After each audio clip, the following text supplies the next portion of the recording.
লজ্জা করে না এভাবে শাড়ি খুলে ফেলতে? কেন করবে? বউ তো তুমি আমার। তাই বলে সরাসরি বুকে হাত দিয়ে টিপে ধরবে নাকি সব? হ্যাঁ, ধরবো, তারপর করব। কি করবা তুমি? না না, এসব করবো না, ব্যথা লাগবে। আগে কার সাথে করছো? সে তোমার লজ্জা করে না এসব বলতে? তোমাকে করব, হলাম অসভ্য, তাতে কি? আমি করতে দেব না, এমনিতেই বুক টিপে সব ব্যথা করেছো। আহ, আস্তে। করতে না দিলে জোর করে করবো। এত খারাপ কেন তুমি? সরো এখান থেকে। জয় চাপটে ধরল জেরিনকে। জেরিনও কম চায় না, জয়কে আরও শক্ত করে জড়িয়ে ধরে। তারপর বাসর ঘরে যা যা করতে হয় সব করলো দুজন। এবার পরিচয় দেই। তার জন্য একটু পিছনে যেতে হবে, অনেক আগের কথা। আজ জয় জেরিনের সাথে ব্রেকআপ করে আসলো। এর প্রধান কারণ হলো জয়কে জেরিন অতিরিক্ত সন্দেহ করল। রিলেশনে সন্দেহ ভালো, কিন্তু অতিরিক্ত সন্দেহ ভালো না। তাই জয় ব্রেকআপ করতে বাধ্য হয়েছে। বেশ কিছুদিন ধরে জয় একটু ব্যস্ত ছিল, যার কারণে জেরিনের সাথে ঠিকমতো যোগাযোগ রাখতে পারেনি। আর এতে জেরিন জয়কে সন্দেহ করল। গতকাল জেরিন জয়কে ফোন দিয়ে বলল, হ্যাঁ জেরিন, বল। ফোন ধরতে এতক্ষণ লাগে? আসলে একটু কাজ করছিলাম আর ফোনটা সাইলেন্ট ছিল।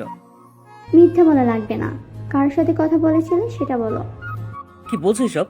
আমি আবার কার সাথে কথা বলবো? আমাকে ভালো লাগে না বললেই পারো, এমন অ্যাভয়েড করার কি আছে? দেখো জেরিন, এসব কিছুই না, তুমি একটু বেশি বুঝছো। ও, এখন আমি বেশি বুঝি তাই না? আমার সাথে তো এতদিন থেকেছো, এখন আর ভালো লাগে না, পুরনো হয়ে গেছি তাই না? দেখো, সব কিছুর একটা সীমা থাকা দরকার। আর তুমি কিছু না জেনে শুনেই সেই সীমা অতিক্রম করেছো। ও, আমার কথা তো এখন আর তোমার ভালো লাগবে না তাই না? এখন তো নতুন কাউকে পেয়েছো। তোমার সাথে এখন আমার এই বিষয় নিয়ে ঝগড়া করার ইচ্ছে নেই। বাই। এ কথা বলে জয় ফোন রেখে দিয়েছিল। আপনারাই বলেন, সময় মতো সবসময় যদি এত সন্দেহ করে তাহলে কি রিলেশন কন্টিনিউ করা যায়? তাই সিদ্ধান্ত নিল জয় আর ওর সাথে রিলেশন রাখবে না, ব্রেকআপ করবে। তো আজকে জেরিনকে ফোন দিয়ে জয় বলল নদীর পাড়ে আসতে। জেরিনকে নদীর পাড়ে আসতে বলায় মেয়েটা মনে হয় একটু খুশি হয়েছিল। তারপর জেরিন আসার পর জয় ওকে বলল, জেরিন, আমি তোমাকে কিছু বলতে চাই। বলো। দেখো, কথাটা হলো, বলো, থেমে গেলে কেন? আমি তোমার সাথে রিলেশন রাখতে চাই না। কি বলছো এসব? তুমি নিশ্চয়ই পান করছো? না, আমি সিরিয়াস। কিন্তু আমার অপরাধটা কি? আসলে কোনো কিছু অতিরিক্ত ভালো না। দেখো, আমি আর কোনোদিন তোমাকে সন্দেহ করব না, তবুও তুমি এ কথা বলো না। দেখো, আমি এত কিছু বুঝি না। ও, বুঝেছি। আমি তোমাকে হাত ধরতে দেই নাই, জড়িয়ে ধরতে দেই নাই, তাই এমন করছো? আমার বুকে ভুল করে হাত দিয়েছিলে বলে বকা দিয়েছিলাম, তার জন্য চলে যাবা? জেরিন, তুমি ভালো করে জানো আমি ওরকম ছেলে না। আর আমার কখনো ইচ্ছেও ছিল না বিয়ের আগে তোমার হাত ধরা, জড়িয়ে ধরা, চুমু খাওয়া, লিপ কিস করা। তাহলে? তুমি আমাকে যে পরিমাণে সন্দেহ করো আমি নিতে পারছি না। আমি আর তোমাকে সন্দেহ করব না, তবুও তুমি এমনটা করো না। আমার পক্ষে রিলেশন রাখা সম্ভব না। ভালো থেকো, বাই। এ কথা বলেই জয় চলে আসলো জেরিনের থেকে। জয় জেরিনকে কথাগুলো বলতে জয়ের খুব কষ্ট হচ্ছিল, তবুও বলে ফেলে। এত সন্দেহ আর জয় নিতে পারছিল না। এভাবে জেরিনকে ছাড়া ভালোভাবেই দিন কাটছে জয়ের, কিন্তু প্রতিদিন জেরিনের সন্দেহ বাক্যগুলো খুব মিস করছিল জয়। আজ 3 মাস ধরে জেরিনের সাথে জয়ের কোনো যোগাযোগ নেই। হয়তো ইগোর কারণে জয় যোগাযোগ করেনি, আবার জেরিনও করেনি। জয় তার বাবা মায়ের 2 মাত্র সন্তান, মানে জয়ের একটি বড় ভাই আছে। আর যার কথা বলছিল এতক্ষণ সে জেরিন, জয়ের গার্লফ্রেন্ড, বর্তমানে এক্স। বেশ কিছুদিন ধরে জয়ের আম্মু জয়ের বিয়ের জন্য খুব চাপ দিচ্ছে। জয় তার আম্মুকে কিছুতেই বোঝাতে পারছে না যে জয় এখন বিয়ে করবে না। তারপর জয়ের ভাইয়া ভাবি আর আম্মুর জোড়াজুড়িতে আজ মেয়ে দেখতে আসে জয়।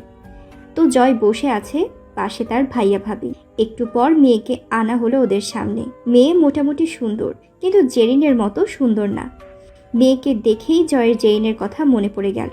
তাই জয় জেরিনের ভাবনায় পড়ে গেল। হঠাৎ ভাবির কথাই বাস্তবে আসে। ভাবি জয়ের কানে কানে বলল, মেয়ে পছন্দ হয়েছে?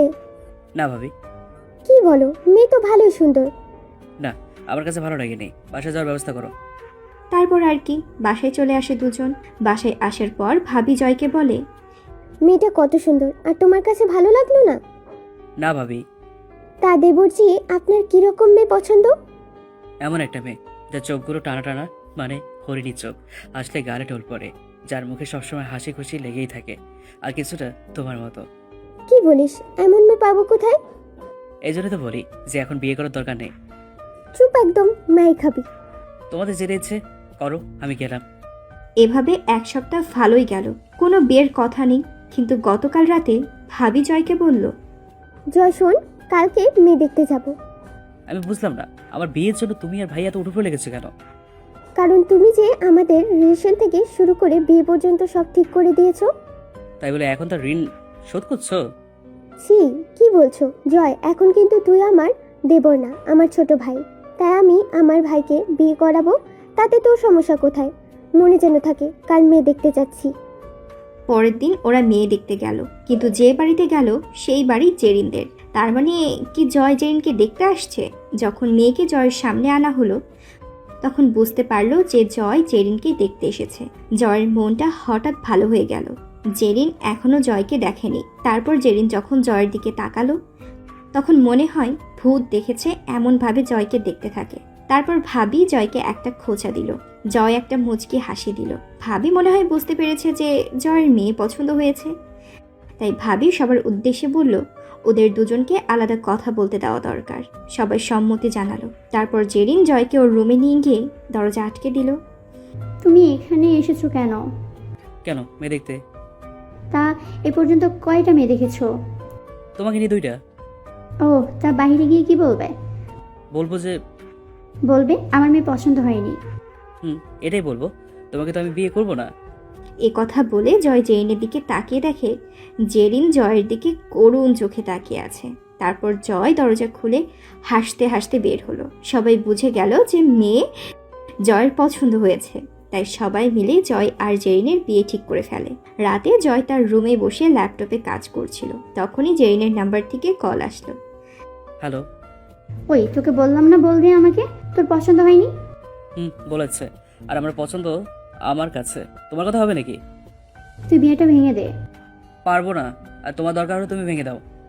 তারপর জেরিন রাগে কল কেটে দিল। জয় ওর কথা শুনে হাসছে। অল্পের জন্য পাগলিটাকে হারিয়ে ফেলেছিল জয়। জেরিনকে জয় আর হারাতে চায় না। পরের দিন জেরিন জয়কে ফোন দিয়ে নদীর পাড়ে আসতে বলল। জয় ঠিকমতো পৌঁছে গেল। গিয়ে দেখে জেরিন বসে আছে। হাই।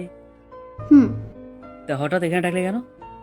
দেখো, আমি তোমাকে ভালোভাবে বলছি, আমি তোমাকে বিয়ে করব না। তুমি বিয়েটা ভেঙে দাও। জেরিন কথা শুনে জয় ইচ্ছে করে একটা মেয়ের দিকে তাকিয়ে আছে। আর তখনই জেরিন বলল, এই, আমি তোকে কিছু বলেছি আর তুই ওই মেয়ের দিকে তাকিয়ে আছোস? কয়েকদিন পর আমাকে বিয়ে করবি, তুই আমার দিকে তাকিয়ে থাকবি তা না? তুই ওই মেয়ের দিকে তাকিয়ে আছিস। তো কি করবো? কথায় কথা বল বিয়ে ভেঙে দেওয়ার জন্য। তাই বলে তুমি অন্য মেয়ের দিকে তাকাবে? জয় আর কোনো কথা বলল না। তাই জেরিন রাগ করে চলে গেল। জয় জানে জেরিন তাকে এখন অনেক ভালোবাসে। এভাবেই যাচ্ছিল দিন। এখন প্রতিদিনই জেরিনের সাথে জয়ের ঝগড়া হয়। আর ঝগড়ার মূল কারণ হলো সন্দেহ। আস্তে আস্তে ওদের বিয়ের দিন ঘনিয়ে এলো। আজ ওদের বিয়ে। তারপর বিয়ে হয়েও গেল। এখন জয় দাঁড়িয়ে আছে বাসর ঘরের দরজার সামনে। জয়ের একটু একটু ভয় করছে। তারপর সকল ভয়কে জয় দূর করে দরজা ঠেলে ভিতরে ঢুকলো। জয় ঢোকা মাত্রই জেরিন জয়কে এসে সালাম করলো। জেরিনকে জয় উঠিয়ে জড়িয়ে ধরা মাত্রই জেরিন জয়কে বলল, এই, একদম আমাকে জড়িয়ে ধরবে না। কেন? এতক্ষণ কই ছিলা? কেন বাইরে? কার সাথে টাঙ্কি মারছিলা বলো? আসতে এত দেরি হলো কেন? তুমি এখন আমাকে সন্দেহ করো? এই সন্দেহের জন্য কত কিছু হলো, তাও তোমার সন্দেহ কমলো না? ওই, আমি আমার স্বামীকে সন্দেহ করবই। ও তাই নাকি? আর ভালোবাসার মানুষকে সন্দেহ করা যায়, অন্য কাউকে নয়, বুঝলে? তারপর জয় জেরিনকে নিজের বাহু ডোরে আবদ্ধ করে জেরিনের গালে একটা চুমু খেলো জয়। জেরিন লজ্জা পেল। জেরিনের নাকের সাথে জয়ের নাক স্পর্শ করলো। এখন জেরিন জয়ের বুকে শুয়ে জোরে জোরে শ্বাস নিচ্ছে। জয় জেরিনকে বলল, তোমার সাথে ব্রেকআপ করে তুমি খুব কষ্ট পেয়েছো তাই না? জানো আমার সাথে কত খারাপ লেগেছিল। আমাকে আর কখনো ছেড়ে যাবে না তো? না পাগলি, তোমাকে আমি কখনো ছেড়ে যাবো না। আমাদের এখন কি করার কথা ছিল? রোমান্স করার কথা ছিল। অসভ্য বলো, তুমি এমন ছিল না। আমি আমার বউর সাথে সব করবো। বলো না, কি করার কথা ছিল? ছাদে ওঠার। তাহলে চলো। চলো। ওই, আমি কি হেঁটে যাবো নাকি? না তো, তুমি তোমার জামাইয়ের জামাইটার কোলে উঠে যাবে। তাহলে কোলে নাও। পাগড়ি নিচ্ছি। তারপর জয় জেরিনকে কোলে করে ছাদে নিয়ে গেল। আসলে ওদের ব্রেকআপ আগের থেকেই পরিকল্পনা করা ছিল, আর বাসরাত কিভাবে কাটাবে। এখন জেরিন জয়ের কোলে বসে জয়কে শক্ত করে জড়িয়ে ধরে আছে, আর জয় ওর মাথা পিঠে হাত বুলিয়ে দিচ্ছে। তারপর জেরিন জয়কে বলল, জানো কতগুলো ছেলেকে আমার ভাগাতে হয়েছে তোমার জন্য? তা কতগুলো ভাগিয়েছ? 10টার মতো হবে। তা কি বলে ভাগিয়েছ? বলেছি আমি প্রেগনেন্ট। কি? শুধু তোমার জন্য আমি এরকম করেছি। আই লাভ ইউ বাবুনি। Love you too. আর কিছুক্ষণ গল্প করে ওরা দুজন নিচে চলে এলো। তারপর লাইট অফ করে দিয়ে জয় জেরিনের কাছে চলে এলো। জেরিনের নিঃশ্বাস আর জয়ের নিঃশ্বাস মিশে এক হয়ে যাচ্ছে। জয় জেরিনের ঠোঁট কামড়ে ধরল। জেরিন জয়ের মাথার পিছনে হাত দিয়ে নিজের মুখের ভিতর জয়ের ঠোঁট নিয়ে চুষতে শুরু করেছে। তারপর জয় তার হাত জেরিনের বুকের উপর বোলাতে থাকে। জেরিন ফিসফিস করে বলছে, বুকে কেমন যেন হচ্ছে, আরো জোরে চাপ দাও। জড়িয়ে দিচ্ছি, দেখতে ইচ্ছে করছে। সব খুলে গেল। সব খুলছি, খাবো আমি। আচ্ছা খাও। এরপর জয় জেরিনের সারা বুকে চুমু খেতে থাকে। জেরিন তো উত্তেজনায় কোকাতে শুরু করেছে। তারপর একটুকু আর বলবো না, আপনারা সব জানেন, বুঝে নেন। সকালে জেরিনের ডাকে ঘুম ভাঙল। জেরিন এইমাত্র গোসল করে আসছে। জেরিনকে খুব সুন্দর দেখাচ্ছে জয়ের চোখে। জেরিনের চোখ পড়তেই ও মিষ্টি, আর জেরিনের দুই গালে টোল পড়ল। জয় আর নিজেকে সামলাতে না পেরে জেরিনকে এক টানে জয়ের বুকে নিয়ে এলো। এই কি করছো? আর বউটাকে আদর করছি। এই এমন ছাড়ো, অনেক বেলা হয়ে গেছে। তারপর জয় জেরিনের যেখানে টোল পড়ে সেখানে দুটো চুমু খেয়ে জেরিনকে ছেড়ে দিল। তারপর জয় উঠে ফ্রেশ হতে চলে গেল। এখন ওরা দুজন দুজনকে আগের চেয়ে অনেক বেশি ভালোবাসে, আর জেরিন জয়কে আগের চেয়ে এখন বেশি সন্দেহ করে। জেরিনকে এখন জয় আর ছাড়তেও পারে না, কারণ পাগলিটা জয়ের অভ্যাসে পরিণত হয়েছে। ভালো থাকুক ভালোবাসা, সবাই ভালো থাকবেন আর ওদের জন্য দোয়া করবেন। আর আমাদের গল্প যদি আপনাদের ভালো লেগে থাকে তাহলে আমাদের চ্যানেলটি সাবস্ক্রাইব করে পাশে থাকা বেল আইকনটি প্রেস করে অল নোটিফিকেশন অন করে দিবেন, যাতে আমাদের আপলোডকৃত ভিডিও সর্বপ্রথম আপনারা দেখতে পান। ধন্যবাদ।